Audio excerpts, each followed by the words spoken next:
So we're going to bring someone in on the screen. This is going to be our guest, CJ Grace, author of the bestseller, My Wild Ride, How to Thrive After Breast Cancer and Infidelity. So CJ Grace, let's thank her for coming in. There she is. Hi, CJ. How are you? It's wonderful to be here. Oh, I'm so excited to hear your story, CJ. You and I talked earlier, and wow, this is what I call a wow moment. That's one of my favorite words. So in honor of National Breast Cancer Awareness Month, what do you want to say to our viewers to encourage them to schedule their breast cancer screenings, and why, CJ? Well, I can quote Elizabeth Edwards, who was the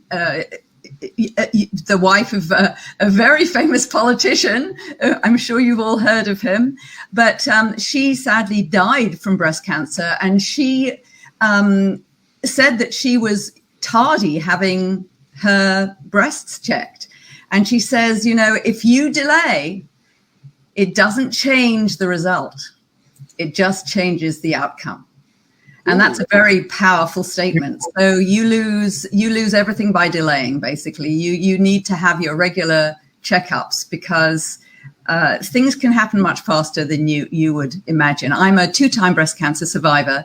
My first case was found by a mammogram, and my second case was found by an MRI. Because I have the BRCA gene profile that makes me more susceptible to breast cancer, I actually have a mammogram every year, and then that's offset every 6 months with an MRI. That's the protocol that I follow.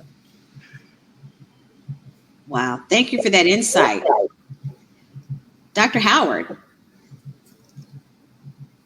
Yes, I would definitely concur that if you delay, it only delays the outcome. Early detection is key. The earlier that we're able to diagnose breast cancer, the easier it is to treat and the greater the chance of survival. So definitely would like to echo the importance of making sure that you schedule regular checkups. Basically, the recommendation now is that we start screening at 50 and in around 74 and getting a mammogram, which is like an X-ray of the breast, every 2 years. However, that's for the average risk person. If you are a higher risk, then we start screening much earlier, and that is the age of 40. But before we even discuss mammograms, I think it's important that you also just know your breast, get familiar and do your own breast examinations, which some organizations don't agree, and that's okay. I like to encourage my patients to know their bodies.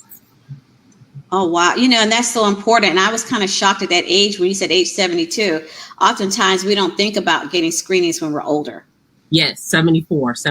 And it can go longer than that, depending on your life expectancy. So then we start to get into individual decision making, right? It just depends on what your life expectancy is, how good your quality of life is. And sometimes we can screen even later than that. So recommendations are only recommendations. It's an individual choice. We appreciate that. And Dr. Howard, did you have any questions for CJ? So Ms. CJ, could you explain to us what it was like to undergo treatment? A lot of people are afraid to find out their status because they don't want to deal with the consequences of having breast cancer. Right? So you have to go through chemotherapy. There's a very close eye on you. So could you talk about your treatment? Yes. When I had breast cancer in 2007, I just had a lumpectomy and radiation. And that was really a walk in the park compared to my second case, which was on the right side in 2014. There, they found what's called a micromat in one of my lymph nodes, which is a very, very tiny little piece of cancer. So they recommended that I had chemotherapy as well as the radiation and a lumpectomy. I was actually also advised to have a prophylactic mastectomy, which I turned down. That's a controversial decision, yes. But I'm very unhappy with what I saw in terms of other people I knew who had breast implant illness after having had breast implants following mastectomies. In fact, a number of women that I spoke to opted to go flat after mastectomies in order to avoid dealing with breast reconstruction. But I didn't. I chose just to have a lumpectomy. I did my research. I'm a former BBC journalist, so I get a bit anal about research. So I had a lumpectomy and radiation and chemo the second time. And chemo is definitely challenging. But yet again, I also negotiated with my doctor over that cocktail. I turned down adriamycin because I felt it was too damaging. You can have heart problems from that, and opted for carboplatin instead, mixed with Taxol. And carboplatin was actually more suitable for my triple negative tumor profile. So what I would say is, it's always good to be informed. My view was information is power, and feel happy with your decision, because everybody who goes through cancer is going to be besieged with unsolicited advice as well as the advice they get from their doctors. So you have to be able to just feel comfortable with what you're doing and not be overwhelmed by what people tell you. You don't have to listen to it all. Yes, you don't have to listen to it all. And thank you so much for sharing that. It is a testament to how empowered you were and informed so that you could be your own advocate. And just because the doctor even may have suggested certain treatments with your chemo, you had control to say, I don't want that in my cocktail. I would prefer this. You had options. And that's the way that it should be, because it's your body. You're the one in the fight. So thank you so much for sharing that. Go ahead. Well, let me take this to another place, Dr. Howard. And I don't know if this is coaching that you do with your clients, but because the patient's life changes not only internally, mentally, and physically, sometimes it changes the nature of the personal relationships. Because CJ wrote about infidelity. Let's kind of take it there for a minute. CJ, you wrote that book, how the nature of relationships can change, the roller coaster and everything that you went through, and reclaiming your own personal sex life. Can you weigh in on that? What was the hardest lesson that you learned from that? And then we get something from Dr. Howard on that. Well, yes, I found that there is a strong connection between infidelity and breast cancer. It actually goes both ways, because often the stress of infidelity can lead to diseases like cancer. There's a lot of research out there showing how stress causes illness, and infidelity is a major cause of stress.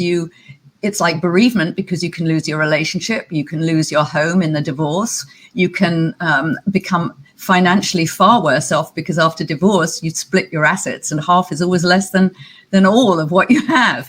So there's that side, but also there have been studies showing that it's sad that your relationships often fail after one partner has serious illness. And if that person is female, it's far more likely that their partner will bail. It's sad to say. I was looking at research, and there's a study by Michael Glantz that was very definitive, that shows that when women are severely ill, the men are many times over more likely to leave than when it's the man that's sick.